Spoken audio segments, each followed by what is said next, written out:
बळीराजा कधी नव्हे एवढा अडचणीत सापडला असून सततच्या पावसामुळे हाततोंडाशी आलेले पीक नजरेसमोर पाण्यात सडत आहे। तरी सरकारने तातडीने ओला दुष्काळ जाहीर करून हेक्टरी 50,000 रुपयांची मदत द्यावी अशी मागणी आमदार हेमंत ओगले यांनी मुख्यमंत्री देवेंद्र फडणवीस यांच्याकडे केली आहे। श्रीरामपूर राहुरी विधानसभा मतदारसंघातील अतिवृष्टीमुळे झालेल्या नुकसानीची वस्तुस्थिती आमदार ओगले यांनी मुख्यमंत्री महोदयांच्या निदर्शनास आणून दिली आहे।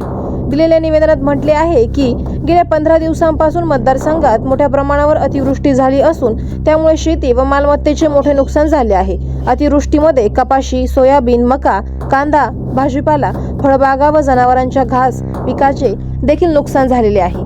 तसेच नदी व ओढ्याच्या लगतची शेती खरडून गेली असून सौर कृषी पंप देखील वाहून गेले आहेत। सतत पडणाऱ्या पावसामुळे अनेक ठिकाणी घरांची पडझड झाली आहे। मतदारसंघातील राहुरी तालुक्यातील दवणगाव येथील श्री प्रकाश खपके या तरुण शेतकऱ्याने अतिवृष्टीमुळे झालेल्या नुकसानीमुळे आधी घेतलेल्या पीक कर्जाचा धसका घेऊन आत्महत्या केली आहे।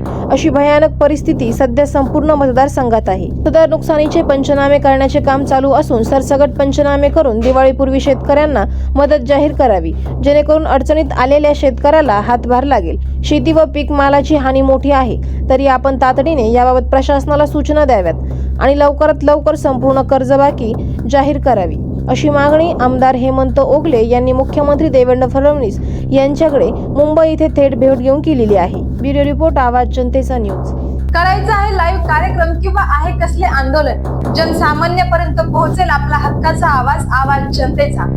बातमी व जाहिरातीसाठी संपर्क करा स्क्रीनवर दिलेल्या नंबरवर।